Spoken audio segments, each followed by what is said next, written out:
अस्सलाम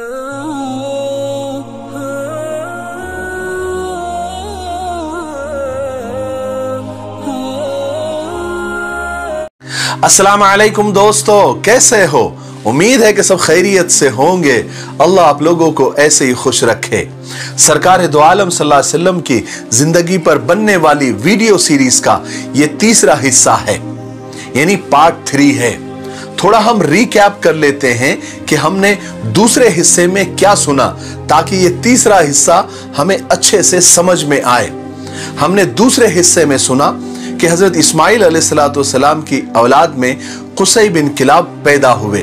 उन्होंने मक्का की तरक्की के लिए खूब काम किए और बड़े बड़े फैसले लिए। कुसै बिन किलाब के 4 बेटे थे। सबसे बड़े बेटे अब्दुद्दार और छोटे बेटे अब्द मुनाफ थे। कुसै बिन किलाब के बाद ये लोग काबा के ट्रस्टी बने। उसके बाद हाशिम, जो कि हमारे नबी सल्लल्लाहु अलैहि वसल्लम के परदादा थे, अपनी कौम के बहुत शरीफ, नेक और सखी इंसान थे, वो ट्रस्टी बने। और हाशिम के इंतकाल के बाद उनके बड़े बेटे अब्दुल मुत्तलिब ट्रस्टी बने, यानी मनसबे हिजाबा पर फाइज हुए। अब्दुल मुत्तलिब हमारे नबी के दादा थे। चूंकि जमजम का कुआं बंद कर दिया गया था, जो कि कबीले बनु जुरहुम ने बंद कर दिया था, और लोग तो जमजम को भूल ही गए थे। उस वक्त से लेकर तो अब तक मक्का में पानी की बहुत तकलीफ थी। इसलिए अल्लाह तबारक व तआला ने मक्का वालों के हाल पर रहम किया और ख्वाब के जरिए अब्दुल मुत्तलिब को जमजम का कुआं खोदने की हिदायत दी और जगह भी बता दी गई। और जमजम का कुआं खोदने के लिए चूंकि अब्दुल मुत्तलिब के पास आदमी नहीं थे, तो उन्होंने कुरैश से मदद मांगी, अपने अपने कबीले से मदद मांगी। लेकिन कुरैश ने मदद तो क्या करते, अब्दुल मुत्तलिब को भी कुआं खोदने से मना किया। उस वक्त अब्दुल मुत्तलिब को सिर्फ एक ही बेटा था, जिसका नाम हारिस था। दोनों बाप बेटे ने मिलकर वो कुआं खोद डाला, लेकिन बहुत तकलीफ हुई आदमियों की कमी की वजह से। उस वक्त अब्दुल मुत्तलिब ने अल्लाह तबारक व तआला से दुआ की। दुआ क्या की? मन्नत मांगी और कसम खाई कि ए अल्लाह, मुझे 10 बेटे दे दे, ताकि वो मेरे काम में हाथ बटा सके और मुझे दूसरों का मोहताज न बनना पड़े। अगर ए अल्लाह तूने मुझे 10 बेटे दे दिए, तो एक बेटा अल्लाह के नाम पर, यानी तेरे नाम पर मैं कुर्बान कर दूंगा, जुबा कर दूंगा। और अल्लाह तबारक व तआला ने उनकी दुआ भी कबूल कर ली और उनको 10 बेटे अता कर दिए। जब वो जवान हुए तो अब्दुल मुत्तलिब को अपनी कसम पूरी करने का इरादा हुआ, तो उन्होंने उस वक्त के हिसाब से कुरा अंदाजी की, जो भी उसकी तरतीब हो सकती थी। हम उसको समझने के लिए चिट्ठियां बोलते हैं। जब वो चिट्ठियां डाली उन्होंने 10 बेटों की, तो नाम निकला सबसे छोटे बेटे जनाब अब्दुल्ला का, और जनाब अब्दुल्ला हमारे नबी के वालिद थे। अब आगे सुनते हैं। अगर अब भी आप लोगों के समझ में नहीं आया, तो आप वो दोनों वीडियो पार्ट 1 और पार्ट 2 पहले देख लीजिए। दोनों वीडियो के लिंक नीचे डिस्क्रिप्शन में मौजूद है। चलिए आगे बढ़ते हैं। जनाब अब्दुल्ला अब्दुल मुत्तलिब के सबसे छोटे बेटे थे। सबसे खूबसूरत, सबसे खूबसीरत और समझदार थे। सब तरफ, यानी पूरे मक्का में क्या, पूरे अरब में उनके खूबसूरती के बहुत चर्चे थे। हर घराना उन्हें अपना दामाद बनाना चाहता था। हर लड़की उन्हें अपना शौहर बनाना चाहती थी। अचानक जब लोगों को मालूम हुआ कि अब्दुल मुत्तलिब ने 10 बेटों में से एक बेटे को कुर्बान करने की कसम खाई है और कुर्बानी के लिए जनाब अब्दुल्ला का नाम आया है, तो लोगों को बहुत दुख हुआ, क्योंकि अब्दुल्ला से हर शख्स मोहब्बत करता था और कोई ये नहीं चाहता था कि जनाब अब्दुल्ला इस तरह जुबा हो जाए। तो लोग जौक दर जौक, यानी अलग अलग ग्रुप में आकर अब्दुल मुत्तलिब को रोकने लगे, समझाने लगे, मनाने लगे। लेकिन अब्दुल मुत्तलिब तो अपनी कसम पूरी करने पर बिल्कुल अड़े हुए थे। आखिर एक दिन यह हुआ कि अब्दुल मुत्तलिब के पास मक्का का एक बहुत बड़ा रईस, मालदार आदमी जिसका नाम मुगैरा था, वो आया और आकर उसने अब्दुल मुत्तलिब को यह मशवरा दिया कि अब्दुल मुत्तलिब, तुम अपनी कसम पूरी करने का कोई दूसरा तरीका ढूंढ लो। किसी नुजूमी, किसी काहिन, किसी ज्योतिषी वगैरह से पूछ लो। उस जमाने में इन लोगों का बहुत चलन था। और उस जमाने में यस्रिब में, यानी यस्रिब ये मदीना का पुराना नाम है, उसमें एक बहुत मशहूर काहिना औरत रहती थी। मुगैरा ने उस औरत के पास जाने का मशवरा दिया। ये बात अब्दुल मुत्तलिब को फौरन समझ में आ गई। वो फौरन यसरिब गए और उस औरत से जाकर मिले और सारा माजरा सुना दिया। उस काहिना औरत ने सारी बातें सुनकर अब्दुल मुत्तलिब से कहा कि तुम्हारे यहां पर दियत यानी जान की कीमत का रिवाज कितना है? तो अब्दुल मुत्तलिब ने कहा कि 10 ऊंट दिए जाते हैं। तो काहिना ने यह रास्ता बताया कि तुम एक काम करो, तुम 2 चिट्ठियां डालो, एक में 10 ऊंट लिखो और दूसरी चिट्ठी में अब्दुल्ला का नाम लिखो और चिट्ठियां डालते जाओ। अगर ऊंट का नाम निकल आया, ऊंट की चिट्ठी निकल आई तो ऊंट जुबा कर देना, अब्दुल्ला को छोड़ देना। अगर अब्दुल्ला का नाम निकल आया तो दोबारा चिट्ठियां डालना। उस वक्त तक चिट्ठियां डालते रहना जब तक ऊंटों का नाम ना आ जाए। अब्दुल मुत्तलिब की ये बात समझ में आ गई और चूंकि ये बात किसी काहिना ने और बहुत मशहूर काहिना औरत ने इसको कहा था जिसको सारा मक्का और पूरा यसरिब मानता था, चुनांचे अब्दुल मुत्तलिब ने मक्का आकर कुरा डाला यानी चिट्ठियां डाली तो 10 बार जनाबे अब्दुल्ला का ही नाम निकला। 11वीं बार कहीं जाकर ऊंटों की चिट्ठी निकली, तब कहीं जाकर लोगों ने इत्मीनान की और सुकून की सांस ली और एक दूसरे को मुबारकबादी देने लगे। इस तरह अब्दुल मुत्तलिब ने 100 ऊंटों की कुर्बानी देकर जनाबे अब्दुल्ला की जान भी बचा ली और अपनी कसम भी पूरी कर ली। जनाबे अब्दुल्ला की खूबसूरती और जहानत की वजह से कुरैश का हर घराना उन्हें अपना दामाद बनाना चाहता था, मगर अल्लाह ने जनाबे अब्दुल्ला के लिए एक दुल्हन पहले ही पसंद कर चुका था, मुंतखब कर चुका था, जो सारे मक्का में क्या, सारे अरब में क्या, सारी दुनिया में अपने हुस्न और शराफत की मिसाल आप थी। इसलिए कि उस जोड़े के जरिए अल्लाह तबारक व तआला को एक ऐसी मुकद्दस हस्ती को जन्म देना था। वो जोड़ी एक ऐसी मुकद्दस हस्ती जन्म देने वाली थी जिनके सदक़े में ये दुनिया बनी, ये आलम बना, ये जहान बना।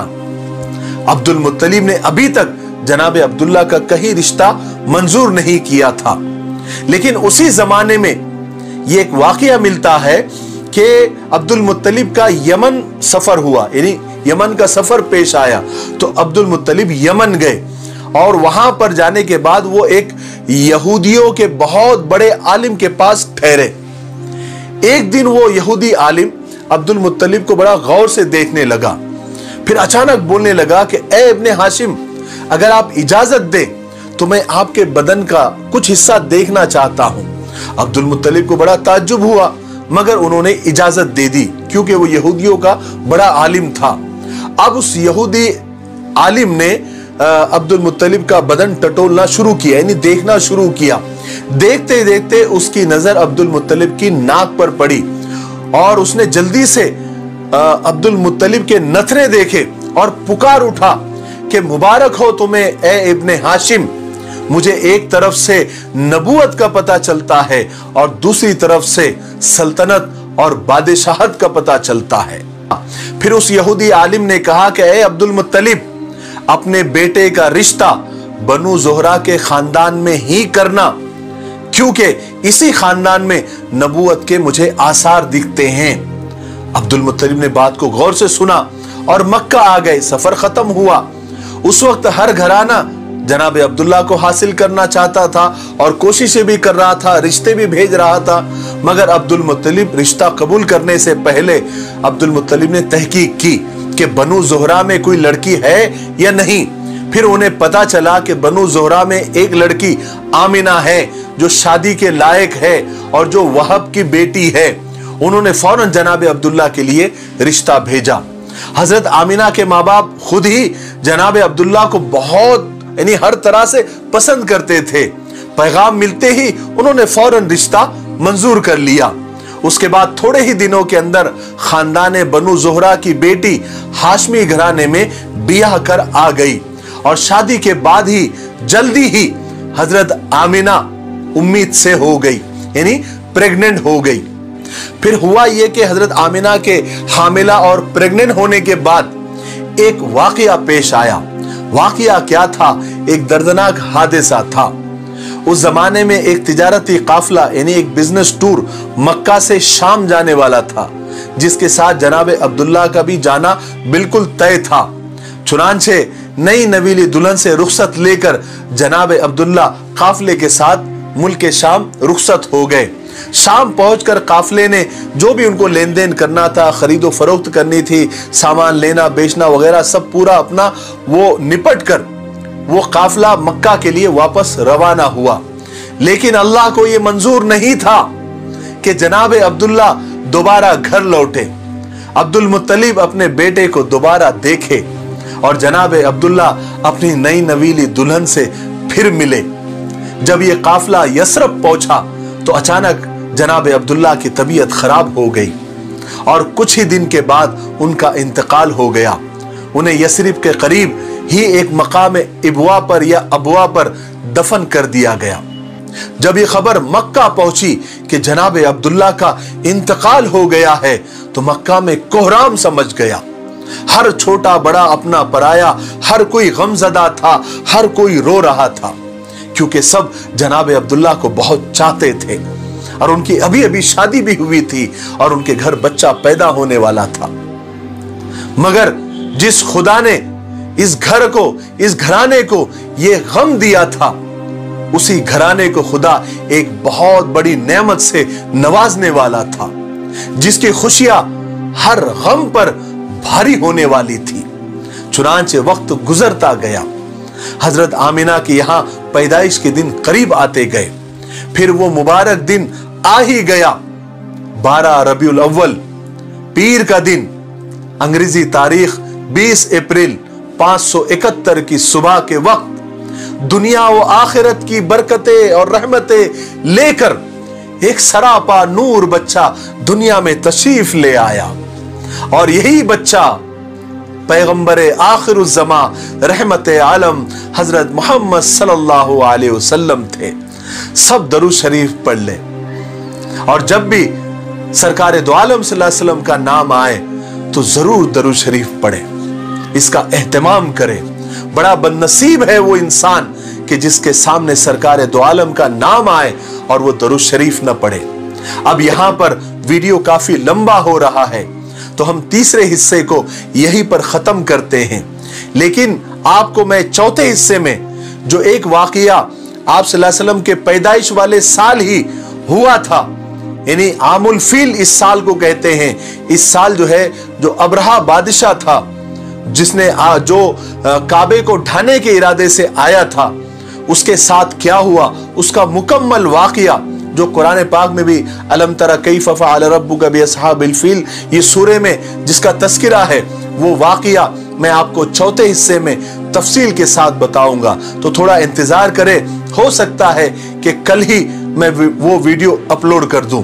लेकिन वीडियो खत्म करने से पहले मैं एक दरखास्त आप लोगों से करना चाहता हूं कि कल हमने वॉइस ऑफ रशीद मिफ्ताही पर एक वीडियो अपलोड कर दिया है, नया वीडियो है जिसमें हमने बताया है कि जनाब मोहम्मद रसूल पाक सल्लल्लाहु अलैहि वसल्लम पर जादू का असर क्यों हुआ था और ये जादू क्या होता है और जादू का असर कितना होता है, ये सारी चीजें हमने वो वीडियो में बता दी है। उस वीडियो का लिंक भी नीचे डिस्क्रिप्शन में दिया हुआ है, आप उसको भी देख लीजिए, ठीक है। और इस वीडियो को, ये जो हमने सीरीज शुरू की है जिसका तीसरा हिस्सा भी रिकॉर्ड हुआ है जो आपके सामने है और चौथा हिस्सा इंशाअल्लाह कल आएगा, ये वीडियो को आप अपने वादे के मुताबिक 5 लोगों को जरूर शेयर करें ताकि जनाब मोहम्मद रसूल पाक सल्लल्लाहु अलैहि वसल्लम की जिंदगी हर नौजवान तक, हर छोटे बड़े तक पहुंचे और लोगों की जो गलत फहमियां हैं वो दूर हो जाए, ठीक है।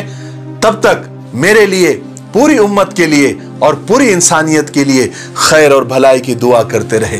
अस्सलामु अलैकुम व रहमतुल्लाहि व बरकातुहू।